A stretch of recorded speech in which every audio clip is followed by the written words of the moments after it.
এই কথাগুলো জানার পর আমার প্রথম কাজ ছিল এই লোকটাকে খুঁজে বের করা, যদি না সে জায়গাটা ছেড়ে চম্পট না দেয়।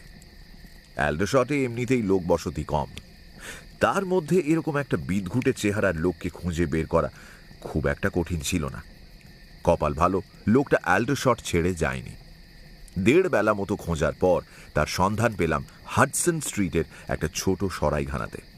এই হাডসন স্ট্রিটেই তো মিসেস বাকলির সাথে তার দেখা হয়। হ্যাঁ, লোকটা তখন সেখানে ছিল না। রেজিস্ট্রেশন এজেন্টের ভেক ধরে সরাইখানার ল্যান্ডলেডির সাথে আলাপ জমালাম। তার থেকেই জানতে পারলাম যে লোকটার নাম হেনরি উড। 5 দিন আগে ওই সরাইখানায় এসে উঠেছে। লোকটা পেশায় পারফর্মার, ওই চত্বরের বিভিন্ন ক্যান্টিনে খেলা দেখায়।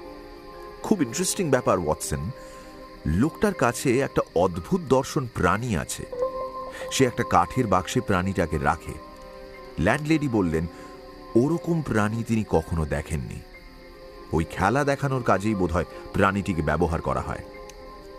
আরও কয়েকটা ইন্টারেস্টিং ব্যাপার রয়েছে। এমনিতে ঝামেলা না পাকালেও সে মাঝে মাঝে একটা অজানা ভাষায় কথা বলে।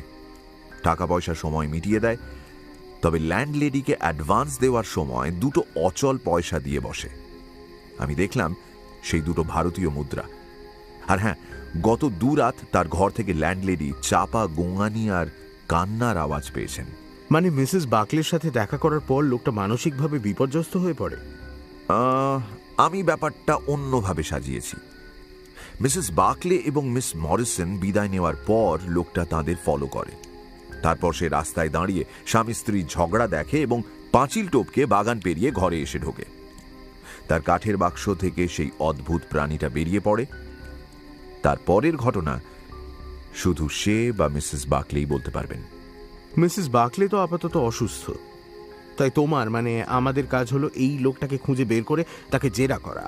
আর সেই জেরা করার সময় আমার চাই একজন সাক্ষী। তুমি হবে আমার সেই সাক্ষী। লোকটা যদি সোজাসুজি সব বলে দেয় তাহলে ভালো, অন্যথায় আমায় ওয়ারেন্ট বের করতে হবে। সবই তো বুঝলাম, কিন্তু লোকটা তো পারফর্মার, এদিক ওদিক ঘুরে বেড়ায়, ওকে ধরবে কি করে? ব্যবস্থা করেছি। আমার এক সাঙ্গাত ওর পিছনে ছায়ার মতো লেগে রয়েছে, আর ওর সব খবর আমি পেয়ে যাচ্ছি। কাল আমাদের কাজ হলো হাডসন স্ট্রিটে গিয়ে ওকে ধরা। এর বাইরে আমি এখন আর একটাও কথা বলবো না ওয়াটসন, তুমি দয়া করে একটু বিশ্রাম নাও।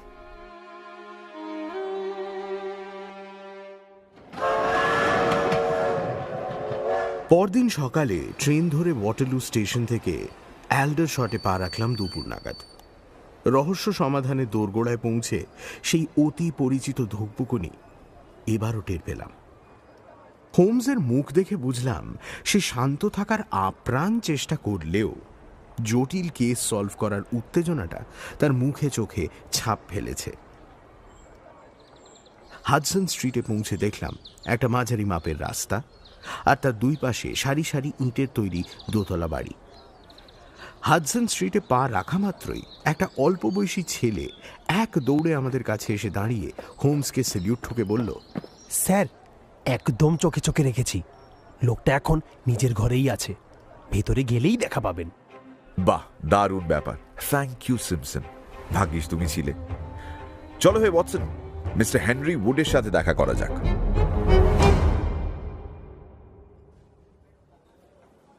সরাইখানায় ঢুকে হোমস সেখানকার এক কর্মীর হাতে নিজের কার্ড পাঠালো, বলল জরুরি দরকার আছে। মিনিট খানিক পরেই আমাদের ডাক পড়ল। একটা সরু প্যাসেজ পেরিয়ে আমরা একটা ঘুপচি ঘরে ঢুকলাম। এই গরমেও দেখলাম ফায়ার প্লেসে আগুন জ্বলছে, আর তার সামনে একটা চেয়ারে দলা পাকিয়ে বসে লোকটা।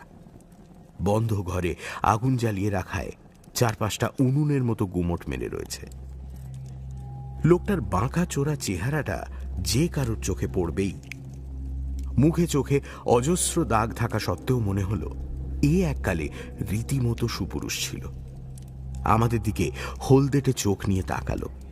হোমস তাকে অভিবাদন জানিয়ে বলল, মিস্টার হেনরি উড, আমি শার্লক হোমস, আর ইনি ডক্টর ওয়াটসন। আপনি বোধহয় এককালে ভারতে ছিলেন। আপনাকে এভাবে বিরক্ত করার জন্য সত্যিই দুঃখিত। কর্নেল বাকলের মৃত্যু নিয়ে আপনাকে কয়েকটা প্রশ্ন করার ছিল। আর আমি কি জানি?